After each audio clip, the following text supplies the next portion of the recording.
त्रिदलं त्रिगुणाकारं त्रिनेत्रं च त्रियायुधं त्रिजन्मपापसंहारम्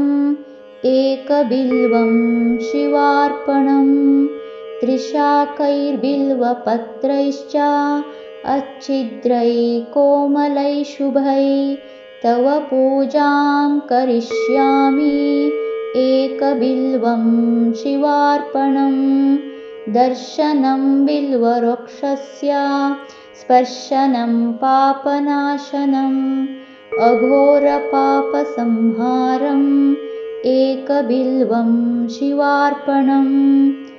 सालग्रामेषु विप्रेषु तटाके वनकूपयो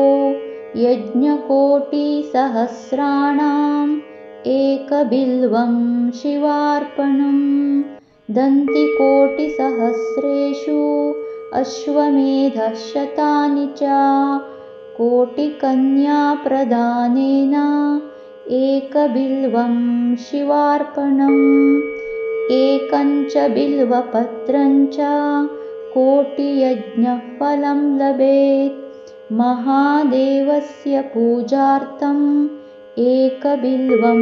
शिवार्पणम् काशीक्षेत्रनिवासं च कालभैरवदर्शनं गयाप्रयागौ दृष्ट्या च एकबिल्वं शिवार्पणम् उमया सह देवेशं वाहनं नन्दिशङ्करं मुच्यते सर्वपापेभ्यो एकबिल्वं शिवार्पणम्।